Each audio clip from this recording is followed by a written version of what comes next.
नमस्कार सभी को। नमस्कार, गुड इवनिंग। मैं डॉक्टर कविता नोनिया स्वागत करती हूँ आप सभी का आज के इस शॉर्ट वीडियो में, जहां पर आप सभी को मैं बताने वाली हूँ कि रिवीजन की बेस्ट टेक्निक क्या होती है। आप सब जो भी स्टूडेंट प्रिपरेशन कर रहे हैं, जिनका भी 21 अगस्त से 4 सितंबर के बीच में आपका पेपर हो रहा है, या दिसंबर की तैयारी कर रहे हैं, या कोई और पेपर की आप तैयारी कर रहे हैं, रिविजन जो है वो हमारी तैयारी का एक महत्वपूर्ण हिस्सा होता है। ठीक है, अब ये रिवीजन कैसे करनी चाहिए, इसकी कुछ टेक्निक्स होती है। ठीक है, कि हमें किस तरीके से रिवीजन करनी चाहिए ताकि हमारी जो मेमोरी है उसमें लॉन्ग टर्म के लिए चीजें जो है वो स्थायी रूप से हमारे समक्ष याद रहें। ठीक है, हमें एग्जाम हॉल में वो याद आ पाए। उसके लिए कुछ पॉइंट्स होते हैं, जिन पॉइंट्स पर हम महत्वपूर्ण स्वरूप में चर्चा करेंगे। तो आप लोग भी बता सकते हैं कमेंट सेक्शन में कि भाई आपको किसकी जो रिवीजन जब आप करते हैं तो आपको कौन से पहलू जो हैं वो ज्यादा स्वरूप में याद आते हैं, या किन स्वरूपों पर आप ज्यादा बेस्ट तरीके से, कि भाई मैम हम ऐसे करते हो तो हमें जल्दी याद होता है, किसी को लिख करके ज्यादा जल्दी याद होता है, किसी को बार बार पढ़ने से होता है, किसी को बोल कर याद करने से याद होता है। तो इसी स्वरूप पर हम आज के इस सेशन में चर्चा करेंगे, और आप सभी को मैं बताने वाली हूँ कि भाई आप सबको किस तरीके से आपको तैयारी करनी चाहिए जिससे आपको बेस्ट रूप से आपकी तैयारी हो पाए। ठीक है, हाँ। तो प्रॉब्लम क्या आती है स्टूडेंट्स की, कि जैसे मान लीजिए 21 अगस्त से पेपर है, तो स्टूडेंट्स का कहना होता है कि मैम अब तो हमारे पास में रिवीजन के लिए टाइम ही नहीं बचा, या हमें रिवीजन करते टाइम नींद आने लग जाती है, या एक ही चीज को बार बार पढ़ने से हम बोर हो जाते हैं। ठीक है, तो ये दो तीन क्वेश्चन जो हैं वो हमारे सामने आते हैं मोस्टली जब स्टूडेंट्स से हम रिवीजन के लिए कहते हैं। तो वो क्या कहते हैं, रिवीजन का अर्थ देखिए, रिवीजन यानी कि अपने लक्ष्य को दोबारा देखना। ठीक है, तो इसमें प्रॉब्लम्स क्या आती हैं स्टूडेंट्स को।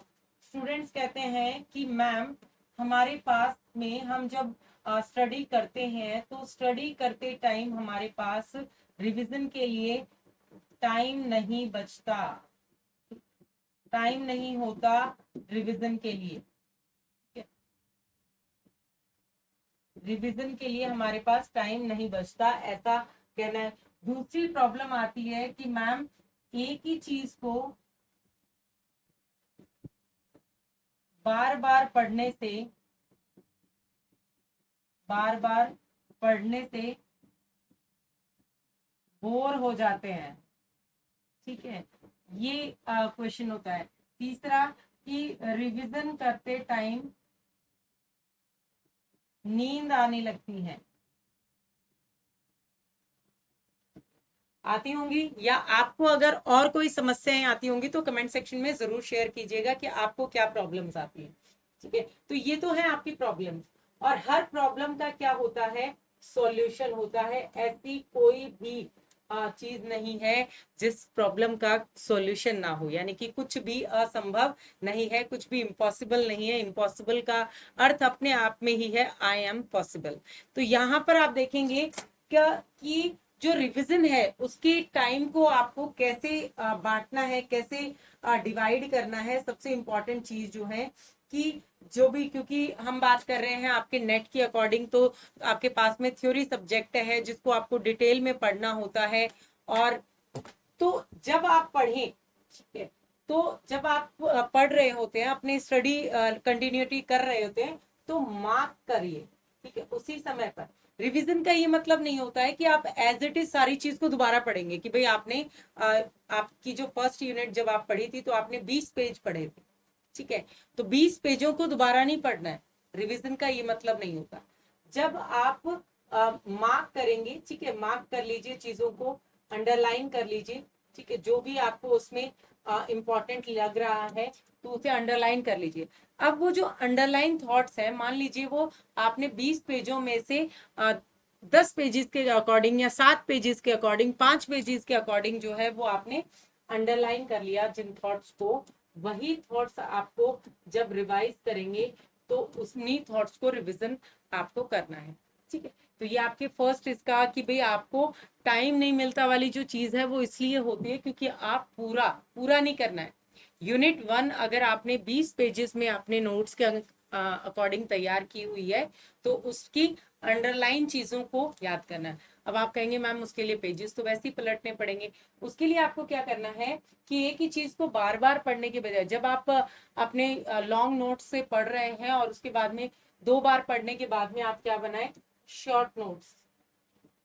ठीक है, अब तो चलिए समय नहीं होगा अगर किसी ने नहीं बनाए, लेकिन जो स्टूडेंट दिसंबर के अकॉर्डिंग तैयारी कर रहे हैं वो अपने शॉर्ट नोट्स बनाए। उससे आपकी इन दोनों चीजों का सॉल्यूशन हो जाएगा कि जब आप साथ में एक रफ नोटबुक रखेंगे, चाहे रफ रख लीजिए चाहे पेजेस रख लीजिए, जो भी आपको सहूलियत हो उसके अकॉर्डिंग, तो उनके ऊपर क्या करें, वो शॉर्ट में किसी और को नहीं दिखानी है, वो चीजें आपको समझ आनी चाहिए कि ये चीज जो है मैंने रिवीजन करने के लिए इस पॉइंट ऑफ व्यू में लिखी थी, इस शॉर्ट ट्रिक में लिखी थी, तो वो आपको याद रहनी चाहिए। तो लिखिए, ठीक है, उन पॉइंट्स को लिखिए, जो अंडरलाइन की हुई मार्क्स, जो इंपॉर्टेंट चीजें हैं उनको लिख लीजिए, किसी कवि की जो रचनाएं हैं उनको लिख लीजिए। तो उन चीजों को जब आप लिख लेंगे, एक तो लिखने से क्या होता है, नींद नहीं आती, ठीक है, कंटिन्यूअस एक ही पेज की ओर देखते देखते ये स्वरूप हो जाता है और एक जैसी चीजों को पढ़ने से बोरियत होती है, तो उससे क्या हो जाएगा, चेंज हो जाएगा और वो चीजें लंबे समय के लिए आपकी मेमोरी में संग्रहित हो जाएंगी और उससे क्या होगा, आपकी इन प्रॉब्लम का सॉल्यूशन होगा और आपकी रिवीजन जो है वो आपके रिवीजन को आगे बढ़ाएगी, आपके गोल को आगे बढ़ाएगी, आपके लक्ष्य को आगे बढ़ाएगी और आपको आपकी सफलता तक पहुंचाएगी। इसी तरह की और भी इंफॉर्मेशन के लिए आप सभी हमारे साथ बने रहें और टेक्स्ट बुक सुपर कोचिंग के यूट्यूब चैनल को आप सभी सब्सक्राइब जरूर कीजिए। और आपको रिवीजन करते समय क्या क्या परेशानियां आती है कमेंट सेक्शन में जरूर बताइएगा, उसका भी सॉल्यूशन हम जरूर लेकर के आएंगे। बहुत बहुत धन्यवाद।